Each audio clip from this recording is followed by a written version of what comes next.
সালাম আলাইকুম। কি খবর দেশবাসী? খেলাধুলা তো মনে হয় খবর সব জানে না। বাংলাদেশ দলের আমেরিকা ইউএস তাদের মতো একটা দলের সাথে বাংলাদেশ হেরে বসে আছে 2-2 টিম ম্যাচ। লজ্জায় আর মুখ দেখাতে মন চায় না। আমরা মানে ভক্ত হিসেবে, সাপোর্টার হিসেবে এডি কেমনে বাঁচি রয়েছি। আরে সোর ঘরে সোর, তোর খেলা হয়ে গেছে কেটা? কচু গাছের লগে গলার ধরি দে ও শিববর দল।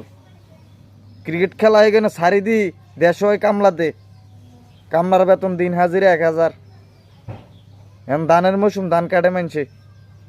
কুমিল্লার দল টেপ টেনিস যেটি আছে এটি লগে আগে খেলি, তোরা প্র্যাকটিস করি বিশ্বকাপ খেলতে যাইতি। তোরা ইউএস এর মতো একটা দলের লগে ঠকি যাস। বিশ্বের দরবারে ক্রিকেটের ইতিহাসে বাংলাদেশ কতটুকু স্থান যে দখল করছে জানোস? আজকে 20 বছর ধরে